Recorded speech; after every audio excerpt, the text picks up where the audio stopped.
اعوذ باللہ من الشیطان الرجیم بسم اللہ الرحمن الرحیم۔ مالکہ قوم کے مظالم سے تنگ آ کر بنی اسرائیل نے حضرت شموئیل علیہ السلام سے درخواست کی کہ ہمارے لیے ایک بادشاہ کا تقرر کریں تاکہ ہم اس کے زیر کمان مالکہ قوم سے جہاد کر کے اپنی اولاد کو غلامی اور ظلم و زیادتی سے نجات دلائیں۔ حضرت شموئیل علیہ السلام نے ان سے کہا کہ اگر میں دعا کروں اور اللہ تعالیٰ کسی بادشاہ کو مقرر فرما دے تو تم لوگ بزدلی کا مظاہرہ کرتے ہوئے جہاد سے انکار نہ کر بیٹھنا۔ بنو اسرائیل نے جواب دیا کہ یہ کیسے ممکن ہے کہ ہم جہاد جیسے مقدس فریضہ سے انکار کریں گے جبکہ ہم خوب جانتے ہیں کہ دشمنوں نے ہمیں بہت ذلیل و خوار کر دیا ہے، ہمیں اپنے گھروں سے نکال دیا ہے، ہماری اولاد کو قید کر لیا ہے۔ قوم کے اصرار پر حضرت شموئیل علیہ السلام نے اللہ تعالیٰ کی بارگاہ میں دعا کی تاکہ قوم کی خواہش جہاد پوری ہو سکے۔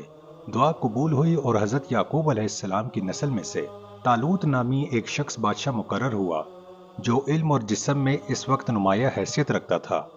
بنو اسرائیل نے جب طالوت کا نام سنا تو ناگواری اور بیزاری کا اظہار کرتے ہوئے کہنے لگے کہ یہ شخص نہایت غریب ہے، اس کے پاس تو مال و زر بھی نہیں، یہ ہمارا بادشاہ کس طرح ہو سکتا ہے؟ اس سے زیادہ تو بادشاہی کے حقدار ہم لوگ ہیں، ہم میں سے کسی کو بادشاہ مقرر کر دیں۔ حضرت شموئیل علیہ السلام نے انہیں سمجھایا کہ مال و دولت کی کثرت بڑائی اور بزرگی کی علامت نہیں ہے، حکمرانی کے ذاتی اوصاف، قوت علم و طاقت جسم ضروری ہے، اس لیے تم سب اس کی قیادت میں جہاد کرو اور اپنے آبائی وطن فلسطین کو عمالقہ قوم سے آزاد کراؤ۔ اللہ تعالیٰ کی تائید و نصرت اس شخص کے ساتھ ہے اور اللہ تعالیٰ جسے چاہتا ہے زمین کی حکمرانی کے لیے منتخب فرماتا ہے۔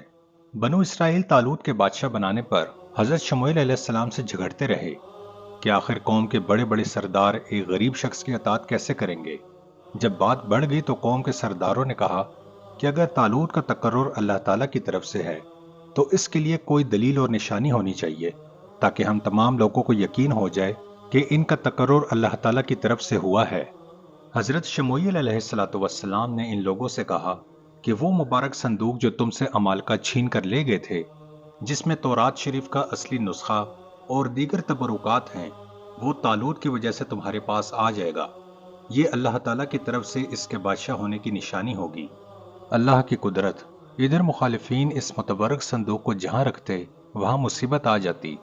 کہتے ہیں کہ اس قوم نے تورات شریف اور دیگر تبرکات کی توہین کی تھی، جس کی وجہ سے ان پر مختلف بیماریوں کے عذاب آنے لگے اور اس طرح ان کے شہر ویران ہونے لگے۔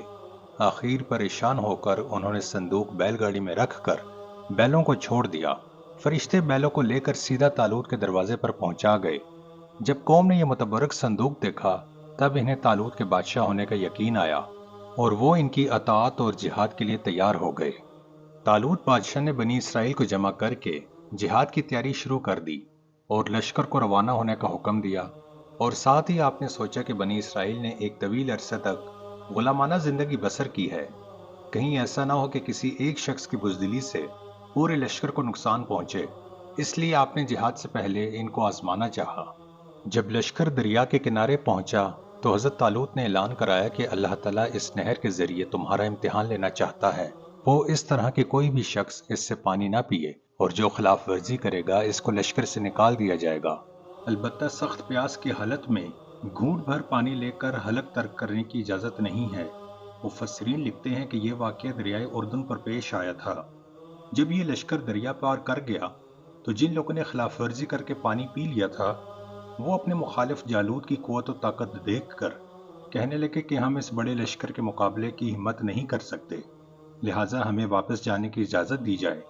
لیکن جن لوگوں نے ضبط و استقامت کا مظاہرہ کرتے ہوئے اپنے امیر کی اطاعت کا ثبوت دیا تھا وہ کہنے لگے کہ ہم ضرور دشمن کا مقابلہ کریں گے، اور اکثر ایسا ہوا ہے کہ اللہ تعالیٰ کی تائید و نصرت سے بہت سی چھوٹی چھوٹی جماعتیں بڑی بڑی جماعتوں پر غالب آ گئیں۔ اس کے بعد مخلص مجاہدین کا لشکر آگے بڑھا اور دشمن کا مقابل صفارہ ہو گیا۔ مخالف فوج کا سردار جالوت بڑا ہیبت ناک اور طاقتور شخص تھا اور اس کے لشکر کی تعداد بھی زیادہ تھی۔ مجاہدین نے بارگاہ الہی میں بڑی عز و انکساری کے ساتھ دعا کی، اے ہمارے پروردگار، ہمیں صبر عطا کر اور ہمیں ثابت قدمی عطا کر اور کافروں کے خلاف ہمیں نصرت عطا کر۔ جالوت کی قوت و طاقت نے بنی اسرائیل کو خوفزدہ کر رکھا تھا اور اس کی پیش قدمی کی کسی میں ہمت نہیں ہو رہی تھی۔ بنو اسرائیل کے لشکر میں ایک غیر معروف نوجوان بھی شامل تھا جو اس سے پہلے نہ کسی شجاعت و بہادری میں شہرت رکھتا تھا اور نہ ہی جنگ آزمودہ تھا، وہ جالوت کی مسلسل للکار پر آگے بڑھا، لیکن جالوت بادشاہ نے اسے روکا کہ تم ابھی ناتجربہ کار ہو، جالوت کا مقابلہ نہیں کر سکو گے۔ لیکن نوجوان نے اصرار کر کے مقابلے کی اجازت حاصل کر لی۔ یہ نوجوان حضرت داؤد علیہ السلام تھے، جو بعد میں نبوت سے سرفراز کیے گئے۔ یہ اپنے باپ کے سب سے چھوٹے بیٹے تھے اور جنگ میں شرکت کے لیے نہیں آئے تھے، بلکہ باپ کی جانب سے بھائیوں اور دوسرے اسرائیلیوں کے حالات معلوم کرنے آئے تھے۔ جب اس نوجوان نے بنو اسرائیل کی کم ہمتی اور جالوت کے غرور تکبر کو دیکھا کہ وہ مقابل طلب کر رہا ہے مگر کوئی اسرائیلی اس کے مقابلے پر آنے کی جرت نہیں کر رہا، تو وہ خود ہی میدان میں کود پڑا اور میدان میں آتے ہی جالوت جیسے دیو ہیکل تجربہ کار کے سامنے کھڑا ہو گیا۔ مگر شروع میں جالوت نے اپنے مقابل نوجوان داؤد علیہ السلام کو کوئی اہمیت نہیں دی۔ آخر کار جب دونوں کا مقابلہ ہوا تو جلد ہی جالوت کو حضرت داؤد علیہ السلام کی قوت و طاقت کا اندازہ ہو گیا اور وہ اپنے آپ کو بچانے کی فکر میں پڑ گیا۔ حضرت داؤد علیہ السلام نے طاق کر اس پر 3 پتھر اس طرح مارے کہ اس کا سر پاش پاش ہو گیا، پھر آگے بڑھ کر اس کی گردن کاٹ ڈالی۔ جالوت کے قتل ہونے کے بعد جنگ کا نقشہ ہی بدل گیا، اس کا لشکر میدان چھوڑ کر بھاگ گیا اور بنو اسرائیل فاتحانہ فلسطین میں داخل ہو گئے اور حضرت داؤد علیہ السلام کی بہادری کا ہر طرف چرچا ہونے لگا۔ اگر آپ کو ہماری یہ ویڈیو پسند آئی ہے تو اسے لائک کریں، چینل کو سبسکرائب کریں اور دیے گئے کامنٹ باکس میں اپنی رائے کا اظہار کریں۔ اللہ پاک ہم سب کا حامی و ناصر ہو، آمین ثم آمین۔